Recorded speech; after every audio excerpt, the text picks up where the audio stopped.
بسم الله الحمد لله رب العالمين والصلاة والسلام على رسول الله صلى الله عليه وسلم.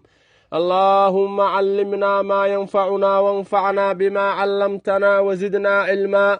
اللهم إنا نسألك علما نافعا ورزقا طيبا وعملا متقبلا. بسم الله الرحمن الرحيم. قل يا أيها الكافرون.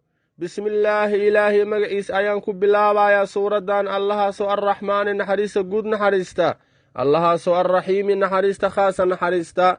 قل وحاد هذا النبي الله يا أيها الكافرون قالوا لا أعبد أنو ما عابدايو ما تعبدون وحد عابديسان وأصنامته ولا أنتم أدنكنا عابدون كو عابدايو متهدين ما أعبد الله عابدايو ولا أنا أنيقنا عابد مد عابد جريمئه ما عبدتم وحد عابدين ولا أنتم أدنكنا عابدون كو عابد جريمتهدين ما أعبد الله عابدايو لكم وحايدين سقنات دينكم دينتين أيام تقنا إذن سقناتي ولي أنيقنا وحايد سقنات دينتين أيام سقناتي. سورة الكافرون سورة دان مقعدة وحالة دها سورة الكافرون waxaa kaloo la dhahaa suuratu likhlaas sida qulwalle camal lamadan suurad qulwalle iyo suuraddaana nebi sala allahu alay wasalam wuxuu ku sheegay inay yihiin baraa'ataani min annifaaq. rasuulka sala allahu calayhi wasalam suuraddan wuxuu akhri jiray dawaafka lamadiisa ragco midda hore. wuxuu kaloo nebiga sala allahu alay wasalam uu ku akhri jiray fajarka salaada subax lamada ragco ka horaysa midda hore. wuxuu kaloo nabiga sallallahu alayhi wasallam uu ku akhri jiray witirka oo 3 ragco ah ragcada dhexe ayuu nabiga sallallahu alayhi wasallam ku akhri jiray.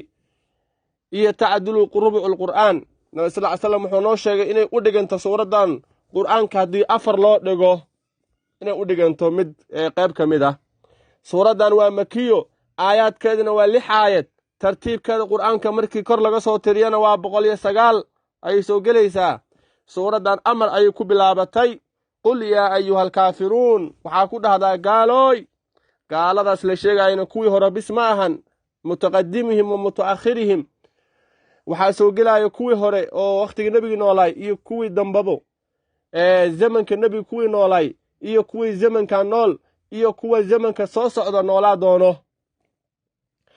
gaaladaas lama kala qaadayo yahuudi ha ahaadeeno nasraaniya ha ahaadeeno majuusiya ha ahaadeeno hinduusiya ha ahaadeeno buudiya ha ahaadeeno mulxidiin ha ahaadeeno waxay rabaan ha ahaadeen gaaladaas. gaalo waa gaalo ilaa dadka lamay u qabsadaan qaarna waa muslimiin qaarna waa gaalo mid saddexaad ma jiro. suuradda nabi sallallahu alayhi wasallam wuxuu noo sheegay hiya baraa'atu min ashirki inay mataqaana biri naqasho inay tahay shirkiga laga biri naqdo. suuraddan sabab nuzuulkeeda rasuulka sala allahu calayhi wasalam ay gaalada quraysh ayay u imaadeen markaasay waxay dhaheen niyow xoolo waxaa rabtaan ku siinaynaa waxa aad rabto oo xoolo ah annagaa farta kaa saarayno. markaasaa waxaa naqanaysaa ninka maka ugu taajirsan ayaa naqanaysaa laakiin midan kaa codsanaynaa hal codsiyaan wadannaa hal arrin ayaan wadannaa oo arrintaasoo adigana dan ay kuugu jirto annagana dan ay noogu jirto maslaxa ay kuugu jirto annagana ay maslaxa noogu jirto. maxaa waaye arrintaas? markaasi waxay dhaheen arrintaas waxaa waaye ilaahyadeena hal sano nala caabud laata iyo cuzo annagana ilaahaada hal sano kula caabudaynaa. markaasay suuraddan soo degtay qul yaa ayuhal kaafiruun laa acbudu maa tacbuduun walaa antum caabiduuna maa acbud ilaa aakhiri suura. marka qofka wuxuu iska bedelanaya haddaa aragto markii hore ayay mataqaana waxaas ay been ahaayeenoo baadil ay ahaayeen ama waxaadii sax yihiin maba la bedeli karaba. marka adinka diintiina markii horeba baadil iska heeda waa iska bedeli kartaane laakiin aniga arrintaas kuma jiro maya oo ka jeeda nabi sallallahu alayhi wasallam.